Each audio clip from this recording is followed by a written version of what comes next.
Bonjour et bienvenue dans Dedans dehors, épisode 3, le grand saut. Aujourd'hui, je vous accueille sur la terrasse, l'auto-terrasse de là où j'habite en ce moment.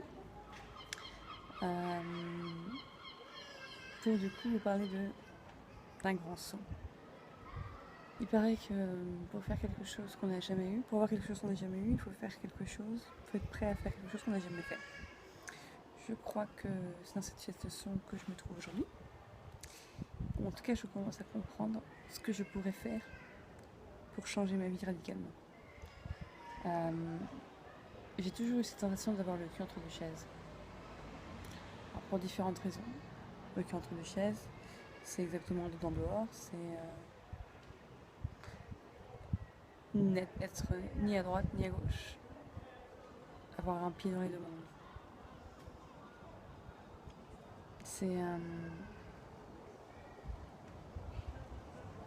C'est rassurant, mais c'est aussi très inconfortable. Et aujourd'hui, j'en suis arrivée à un point où c'est vraiment très inconfortable. Et comme je disais dans la dernière vidéo, c'est important de vivre ce que l'on sait, de vivre ce que l'on sent. Et mais c'est un truc que j'ai pas vraiment osé faire. Je crois que il y a plein de choses que je sens, que j'ose pas donner de crédit. Et en fait, quand je regarde en arrière, je me rends compte que tout ce que j'ai planifié, genre voulu, décider, n'a jamais vraiment genre rêvé avec un grand R. C'est jamais vraiment concrétisé. J'ai fait des choses sympas en arrivant, comme on dit, à viser la lune et aux atterrissages dans les étoiles. Donc tu fais des choses sympas, mais ça s'est jamais vraiment concrétisé. Par contre, tous les trucs un peu plus fous qui me sont venus comme ça, genre j'aimerais bien aller là, ou j'aimerais bien faire ci, j'aimerais bien faire ça, suivi directement d'une autocensure de mais n'importe quoi, c'est pas possible. C'est-à-dire que ces choses-là, je les ai faites. J'ai toujours trouvé un moyen, ou l'univers a toujours trouvé un moyen, des concours de circonstances, pour que je me retrouve à faire ça. Sans vouloir vraiment le faire, vu que je pense que vu que j'ai pensé que c'était pas possible. Et c'est là que je me rends compte que parfois vouloir trop planifier les choses, ça marche pas vraiment. Et du coup c'est pour ça. Du coup c'est ça que j'ai décidé d'abandonner. Rationnellement, je vais aussi jusqu'à la fin de l'année. Là, on est quand on est en août. Donc, m'accorder 5 mois, août, septembre, octobre, novembre, décembre. Mais en fait, j'ai envie de le faire de façon plus rock'n'roll et de le faire en mode un an. Un an, parce que ça va être une année sabbatique, une vraie de vraie. Donc, beaucoup de gens pourront peut-être penser que je fais beaucoup ça, à expérimenter plein de choses, mais en fait, non, parce que une année sabbatique, c'est quoi? C'est prendre du repos, de ce qu'on fait toujours. Moi, j'ai toujours été une exploratrice. J'ai toujours été d'endroit en endroit, à chercher des opportunités, à me créer mon propre boulot. Et ça m'a assez fatiguée en fait. Je me rends compte aujourd'hui parce que des choses comme je disais, je vise la lune et je tombe dans les étoiles. C'est sympa, mais aujourd'hui je veux plus.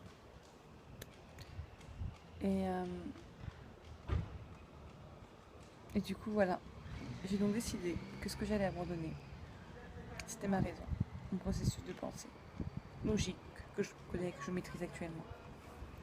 Donc je ne vais plus du tout baser mes choix sur la logique. Je vais baser mes choix sur les inspirations qui viennent de nulle part. Comme le mois dernier, en mai, j'étais en train de surfer avec des copains. Et je me suis dit, oh là là, ça, c'est vraiment un truc que j'aimerais faire tous les jours. Bien sûr, cette pensée a été suivie de n'importe quoi, t'as du boulot, de travailler. Tu peux pas te permettre de prendre des vacances, un mois de vacances à la côte pour surfer. Et ben, toujours est-il que je sais plus quand est-ce que j'ai réfléchi à ça. Il y a quelques temps. Avant de penser au grand saut. Mais je me suis dit, cette situation n'est plus vivable, il faut que je parte d'ici, il faut que je fasse quelque chose. Qu'est-ce que je pourrais bien faire? Et l'idée du volontariat dans une école de surf est venue. Donc j'ai trouvé ce projet. Chercher volontaire pour quelques heures de travail par jour. On a l'hébergement, la nourriture de base qui est fournie et des cours de surf. Qui est demandé de plus. C'est sûr, c'est pas très concret et en soi, à partir de ce mois-là, je sais pas quel sera le programme du mois d'après. Mais comme j'ai décidé de faire ce grand saut, j'ai pas peur et je me dis que toujours en planifiant des trucs, il m'est arrivé des trucs imprévisibles que j'ai toujours réussi à rebondir.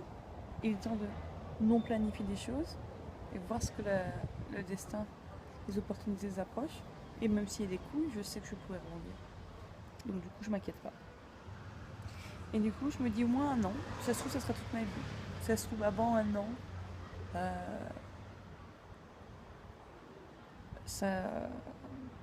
le raisonnement rationnel me apparaîtra à nouveau opportun. J'en sais rien. Je me dis un an, c'est juste pour pas me mettre la pression. Parce qu'un an, c'est cool. Plein de gens font des choses pour un an. Et pas me mettre la pression parce que si je me dis janvier 2016, ça va arriver tellement vite. C'est tellement long, mais ça va arriver tellement vite que non. Je pense que pour pouvoir vraiment déconnecter, il faut pouvoir voir au moins 6 mois. Donc un an, c'est bien. Et puis voilà. Donc dedans dehors, on va prendre une tournure un peu particulière. Parce que je pense que je vais documenter vachement ça. C'était pas du tout prévu. Et je pense que ça peut être intéressant de documenter mon aventure irrationnelle pendant un an. Comme je disais dans toute première vidéo, j'aime bien l'idée que d'autres personnes documentent leur vie. Ça pourra donner quelque chose, une touche un peu moins rationnelle, moins irrationnelle. Mais peut-être que c'est ce qui intéresse les gens aussi, je sais pas. En tout cas, c'est mon chemin de vie, celui que j'ai pris.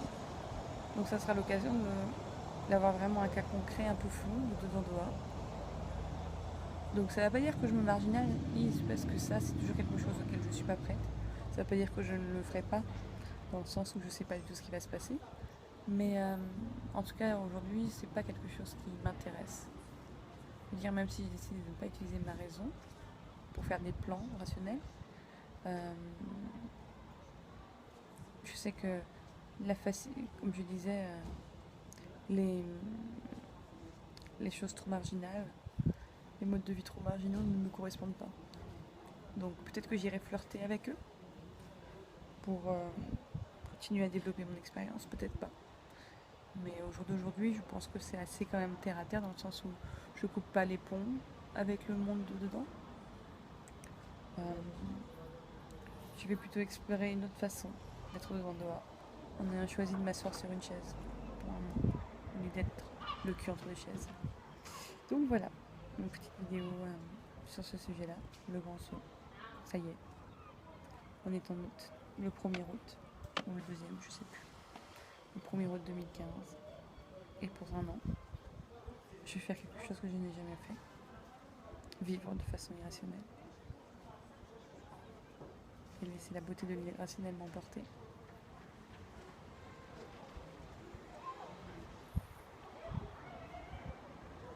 Le lâcher prise total. Je parlais de lâcher prise justement. Je commence enfin à comprendre ce que ça veut dire. C'est difficile de comprendre des notions qu'on ne connaît pas. Parce que même si rationnellement on les comprend là, mais on ne les comprend pas là, comme j'avais dit dans la dernière vidéo. Et c'est encore un peu abstrait, mais une des choses qui me parut intéressante, c'était le fait de ne plus s'attacher à l'objectif, mais le processus. Ça aussi, c'est une notion que je connais, mais que je n'applique pas parce que je ne comprends pas au niveau du cœur. Parce qu'à chaque fois que je fais quelque chose, il faut que ça ait un objectif. Dans cette logique de vivre de façon irrationnelle, il n'y a plus d'objectifs qui tiennent et on est vraiment dans le processus. Donc c'est un peu ma cure à moi-même. Je me dis, allez, voilà, je me donne un an pour vivre dans le processus, pour faire étape par étape des choses, pour apprendre, pour développer et voir là où ça me mène. plutôt que d'essayer de comprendre, plutôt d'essayer de projeter un truc et de comprendre les étapes pour y aller. C'est rigolo, je pensais faire ça l'été dernier, je l'avais pas fait. Cette année j'ai les couilles, alors je le fais. Donc ouais, je vais vloguer là-dessus.